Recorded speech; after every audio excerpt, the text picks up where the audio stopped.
অগ্রগতি হয় নাই। আমরা বিচার বিভাগের যে আলাদা হওয়ার পরে, স্বাধীন হওয়ার পরও বিচার বিভাগ নিয়ে সেই সাবেক মানে 2007-এর আগের অবস্থার মধ্যেই আছি, বা আরো খারাপ অবস্থার মধ্যে আছি। শেখ হাসিনা তিনি কোনো মামলায় হেরেছেন বা তিনি কোনো মামলা সম্পর্কে তার প্রেডিকশন ভুল হয়েছে সেরকম আমি দেখি না। এই ব্যাপারটাকে আসলে আপনি আসলে কিভাবে দেখেন, আমি যদি সেইটা বলি। আপনি সামরিক খালেদ মহিউদ্দিন বাংলাদেশের প্রধানমন্ত্রীকে আপনি খুব ভালো করে চেনেন, এবং বোধ করি আপনাকে যদি নির্মোহ হয়ে বলতে দেওয়া হয় আপনি আমার মতোই কিন্তু তার পক্ষেই কথা বলবেন। যাই হোক, সে আলোচনা ভিন্ন। আপনাকে খুব খোলামেলা একটা কথা বলি, বঙ্গবন্ধু হত্যাকাণ্ডের মামলা শুনতে চাননি কিংবা মামলা করেননি, তিনি পরিচালনা করেননি, বিব্রত হয়েছেন, এমন ব্যক্তিও কিন্তু বঙ্গবন্ধু কন্যা শেখ হাসিনার সময় কিন্তু প্রধান বিচারপতি হয়েছেন। 15 ফেব্রুয়ারি নির্বাচনের সময় যিনি প্রার্থী হয়েছিলেন বিএনপির পক্ষ থেকে, বঙ্গবন্ধুর মামলা শুনতে চান না সুভাষ দা, বঙ্গবন্ধুর মামলা শুনতে চান না এরকম কে প্রধান বিচারপতি হয়েছেন? মানে আমাকে একটু যদি রুহুল আমিন, বিচারপতি রুহুল আমিন তো বঙ্গবন্ধু। হ্যাঁ, মানে আপনি কি এম রুহুল আমিনের কথা বলছেন? বঙ্গবন্ধু রুহুল আমিন দুইজন। হ্যাঁ, আমি জানি একজন মোহাম্মদ রুহুল আমিন, একজন মোহাম্মদ রুহুল আমিন, একজন এম রুহুল আমিন। কিন্তু এম রুহুল আমিন মামলা শুনতে চান না এরকম তো আমি জানি না। এটা তো মানে মানে মানে আমি বলছি যে শাহজাহান আলম সাজন নতুন তথ্য না, আমি পুরনো তথ্য নতুন করে দিচ্ছি। নতুন করে মানে কি, আমি আলোচনায় আনছি। দুইজন রুহুল আমিনের মধ্যে একজন রুহুল আমিন বঙ্গবন্ধু হত্যা মামলার তিনি বিব্রত বোধ করেছিলেন, পরবর্তীতে তিনি কিন্তু প্রধান বিচারপতি হয়েছেন বাংলাদেশে বঙ্গবন্ধু কন্যা শেখ হাসিনার সময়। আমি শাহজাহান আলম সাজু ভাই এখন উপস্থিত আছে, তিনি হয়তো আমার কাছে মনে হয় যে আপনি যদি আপনি কন্টিনিউ করেন। জি, 1996 সালে 15 ফেব্রুয়ারি সে ভোট ডাকাতির নির্বাচনে, সেই নির্বাচনে যিনি বিএনপির পক্ষ থেকে প্রার্থী হয়েছিলেন এমন ব্যক্তিও কিন্তু বিচারপতি হয়েছেন বিএনপির শাসনামলের সময়, এবং পরবর্তীতে আর এই মাত্র 1 বছর কি 1.5 বছর আগে তিনি তার মেয়াদ কাল পূর্ণ করেছেন। অতএব সেখানে কিন্তু কোনো ব্যত্যয় ঘটেনি, তাকে কিন্তু বাদ দিয়ে দেওয়া হয়নি। অতএব এই বিষয়গুলো কিন্তু আমরা বিবেচনায় আনতে হবে। অতএব আইনের শাসন প্রতিষ্ঠার ক্ষেত্রে যতগুলো অগ্রগতির জায়গা সেগুলো নিয়ে কিন্তু আমরা কথা বলছি না, আমরা কথা বলছি সে জায়গাগুলো যেগুলোতে ব্যত্যয় ঘটেছে কিংবা মনে করা হচ্ছে পারসেপশন, আপনি একটা বললেন না, ধারণা নিয়ে আমরা কথা বলছি। না অনেকগুলো ধারণা না, মানে এখন ঘটনা হচ্ছে যে মানে ধারণা ছাড়া আর কি নিয়ে কথা বলবো। আপনি পরিসংখ্যান শুনলে তো পরিসংখ্যান, জরিপ আর ধারণা এই তিনটাই তো আমাদের আসলে আলোচনার বিষয়। আপনি পরিসংখ্যানকে বাতিল করতে পারবেন, জরিপকে আপনি বাতিল করলেন, ধারণাকেও আপনি বাতিল করছেন, তাহলে আসলে আমরা কই যাব? আসলে ঘটনা হচ্ছে যে আপনি বলছেন যে বিচার বিভাগ, এখন আপনি পরিসংখ্যানকে কি বাতিল, এখন যে কথাটা বললেন, জি আপনি এখন যে কথাটা বললেন না, জি আমি এই 2-3 দিন পরে দেখবো যে আপনার এই অনুষ্ঠান থেকে এই অংশটিকে উৎকলন করে এই পরিসংখ্যান জরিপ বাতিল এটা নিয়ে কিন্তু আবার না সেটা তো যারা কাটপিস করতেছে তারা তো কাটপিস করলোই আর কি, সেটা তো একটা অন্য কথা। না আমি সেটা নিয়ে এখন সেটা নিয়ে ভাবছি না, আমি বললাম আর কি। আমি আপনাকে একটু খোলামেলা বলি, আপনি আইনের শাসন প্রতিষ্ঠা করবার জন্য যে সুরাজনীতির প্রয়োজন, যে সুশাসনের প্রয়োজন, সেটাকে আমরা অর্জন করতে পেরেছি। আচ্ছা, আর সুশাসন একটিমাত্র দল দিয়ে কি সম্ভব? কখনো হয়েছে পৃথিবীর কোথাও? আমার মনে দাদা এই জায়গায় আমরা একটু থাকি, একটিমাত্র দলের পক্ষে সম্ভব না হলেও একটিমাত্র দলের পক্ষে সেটাকে যথেষ্ট প্রতিকূল করা হয়তো সম্ভব, সেটি আমরা নিয়ে আলোচনা করবো। আমি একটু ডক্টর শাহজাহান সাজু আপনার কাছে আসি। সুভাষ যে জায়গা থেকে শেষ করলেন সেই জায়গা থেকে আপনার আগের জায়গা থেকে আমি একটু শুরু করতে চাই। বিচার বিভাগ শক্ত বা বিচার বিভাগ তার দায়িত্ব পালন করলে সুরাজনীতি আসবে, নাকি সুরাজনীতি আসলে বিচার বিভাগ বা বিচারকরা তার দায়িত্ব পালন করতে পারবেন?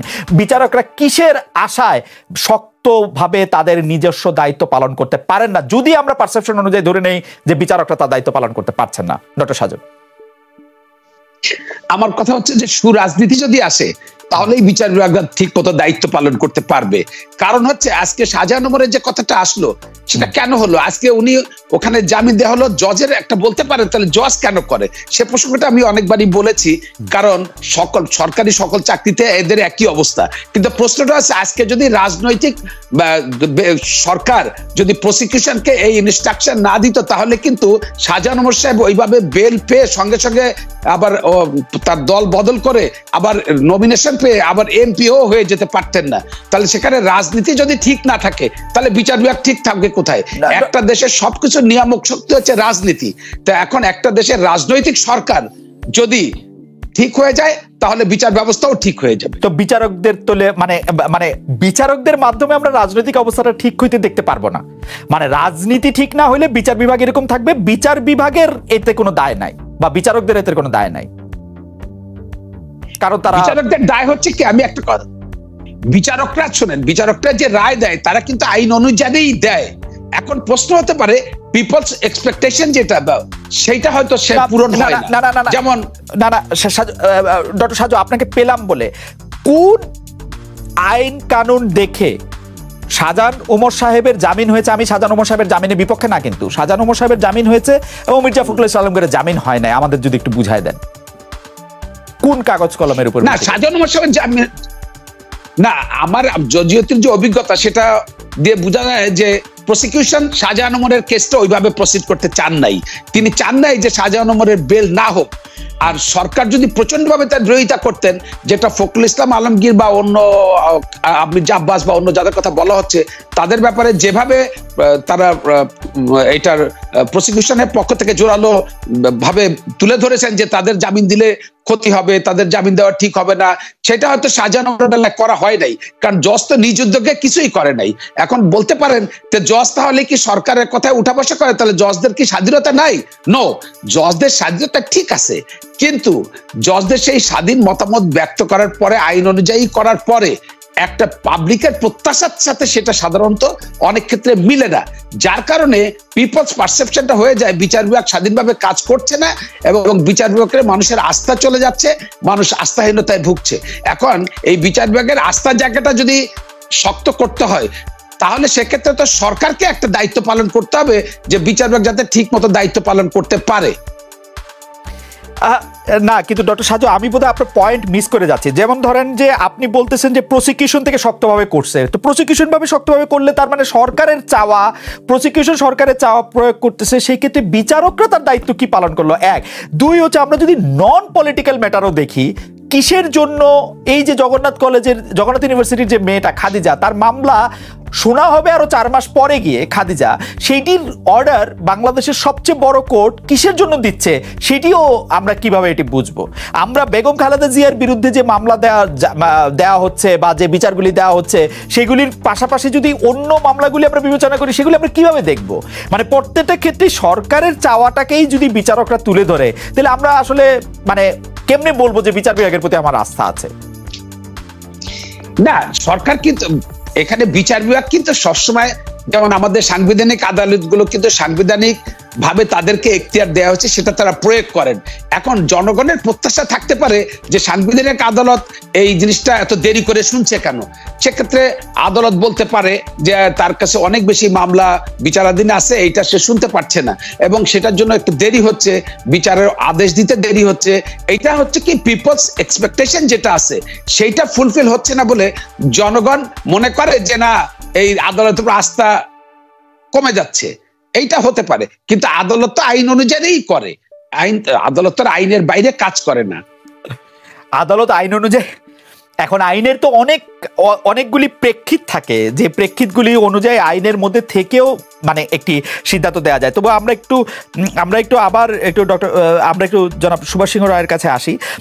জনাব সুভাষ সিংহ রায়, আমি যে প্রসঙ্গটি ডক্টর সাজু একটু আগের পক্ষে তুলেছিলেন যে কিছু সংস্কার হওয়ার কথা ছিল, যে সংস্কারগুলি বিচার বিভাগ আলাদা হওয়ার পর থেকে সবাই প্রত্যাশা করছিল যে বিচার আলোয়ে বিচারকদের নিয়োগ দেওয়া হবে প্রধান বিচারপতির নির্দেশে, পরামর্শক্রমে এবং তার ইচ্ছা অনুযায়ী। কিন্তু আমরা বর্তমানে আইন মন্ত্রণালয়ে যে বিষয়টি দেখতে পাচ্ছি সেটা হচ্ছে যে আইন মন্ত্রণালয় 3টি বা 4টি বা একাধিক নাম পাঠাচ্ছে প্রধান বিচারপতির কাছে এবং প্রধান বিচারপতি তার মধ্যে থেকে টিক দিচ্ছেন। মানে প্রধান বিচারপতি চুজ করার ক্ষমতা থাকছে না, তিনি আসলে নির্ধারণ করার ক্ষমতা রাখছেন এবং এর ফলে আসলে কি নামগুলি যাবে সেগুলো আইন মন্ত্রণালয় ঠিক করে দেওয়ার ফলে two cut the long story short, আইন মন্ত্রণালয়ের কাছেই আসলে সকল কিছু থাকছে।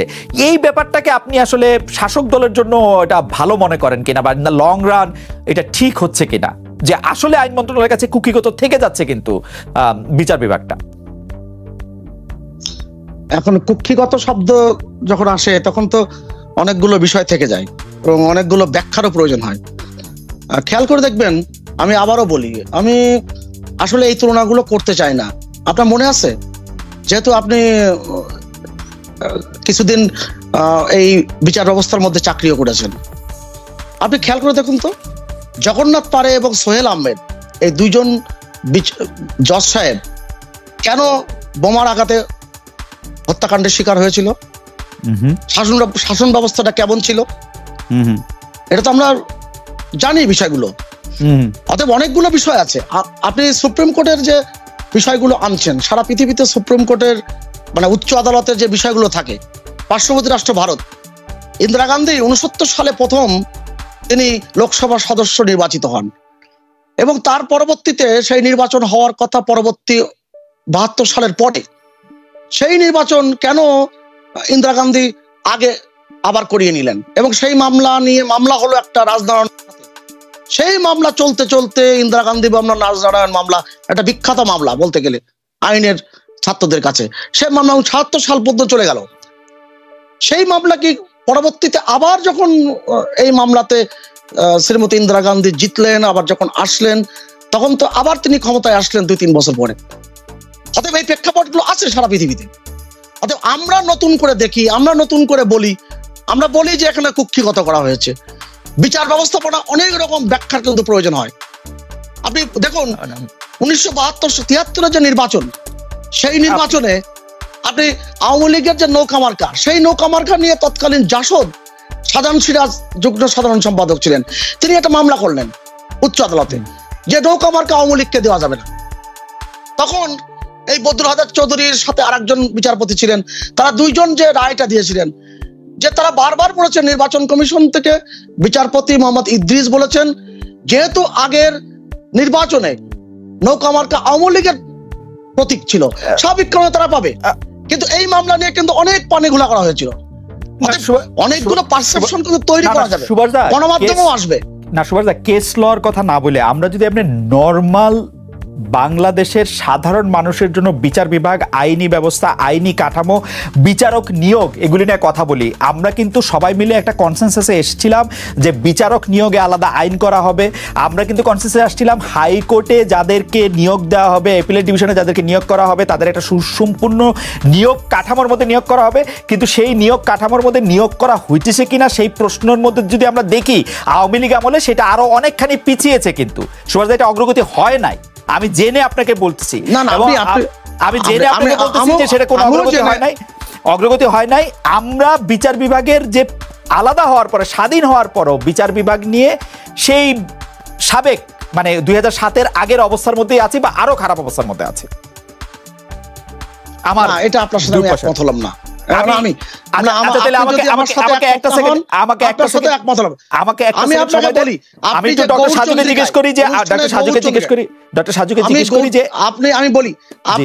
অনুষ্ঠানের শুরুতে গৌরচন্দ্রিকায় যে বক্তব্যটি রেখেছিলেন, আপনি ফিরে যান তো সে কথায়, আমি পরবর্তীতে আসি আবার। আপনি ফিরে যান আবার কথায়, আপনি গৌরচন্দ্রিকায় কি বলেছিলেন। আজকের আপনি এই যে যেটাতে শুরু করলেন, আপনি বিচার ব্যবস্থাপনা, বিচার বিভাগ নিয়ে যে প্রশ্নের জায়গাটি, এই প্রশ্ন তো চলমান, এই প্রশ্ন থাকবেই। থাকবে এই কারণে গণতান্ত্রিক ব্যবস্থাপনায়, সমাজ ব্যবস্থাপনায় ভুল ত্রুটি সংশোধন এইভাবে কিন্তু সমাজ এগিয়ে যায়। কিন্তু অর্থাৎ দেখতে হবে অগ্রগতি কতখানি হয়েছে। না, সেটা অগ্রগতি হচ্ছে কিনা সেটি প্রশ্ন। আমি এইটা নিয়ে একটু ডক্টর শাহজাহান সাজু আপনার কাছে প্রশ্ন করতে চাই। ডক্টর শাহজাহান সাজু, বিচার বিভাগ পৃথক করার আগে বিচার বিভাগের বিচার বিভাগ যত নির্দ্বিধায় যত রায় দিতে পারত বা যতটা প্রভাবমুক্ত ছিল বলে আমরা মনে করি, তার থেকে অবস্থা ভালো হয়েছে কি খারাপ হয়েছে, এই প্রসঙ্গটি আমি বলতে চাই। 2007 সালে বিচার বিভাগ আলাদা হয়েছে, 2009 থেকে আওয়ামী লীগ ক্ষমতায় আছে। আপনি যদি এক কথায় বা একটু অল্প কথায় এটি যদি একটু বলেন ডক্টর সাজু। অল্প কথায় বলতে গেলে যেটা বলতে হয় সেটা হচ্ছে, আসলে বিচার বিভাগ পৃথকীকরণের পরে 2007 সালের 1 নভেম্বর বিচার বিভাগ পৃথকীকরণের পরে বিচার ব্যবস্থার স্বাধীনভাবে রায় দেওয়ার পরিমাণ অনেক বেড়েছে। স্বাধীনভাবে বিচার কাজ পরিচালনায় বিচারকরা অনেক বেশি দক্ষতার পরিচয় দিচ্ছে এবং তারা অনেক বেশি রায় দিচ্ছে। হ্যাঁ, কিছু কিছু রায়ের কথা বলা যেতে পারে, কিছু কিছু আদেশের কথা বলা যেতে পারে যেগুলার মানুষের প্রত্যাশা অনুযায়ী হয় না, কিন্তু আইন অনুযায়ী হয়, কিন্তু জনগণের প্রত্যাশা অনুযায়ী হয় না। তো সেই ক্ষেত্রে মানুষ তো বিচার ব্যবস্থার উপরে আস্থা যদি একটু কমে যায়, সেক্ষেত্রে কিছু করার নাই।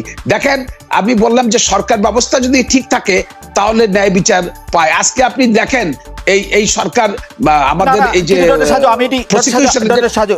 এটা আমি বুঝতে পারতেছি না। মানে আপনি একদিকে বলতেন যে বিচার বিভাগ আলাদা হওয়ার পরে বিচারকরা স্বাধীনভাবে রায় দিচ্ছে, ভালো রায় দিচ্ছে, অনেক স্বাধীনভাবে কাজ করতেছে, আবার বলতেছেন যে সরকার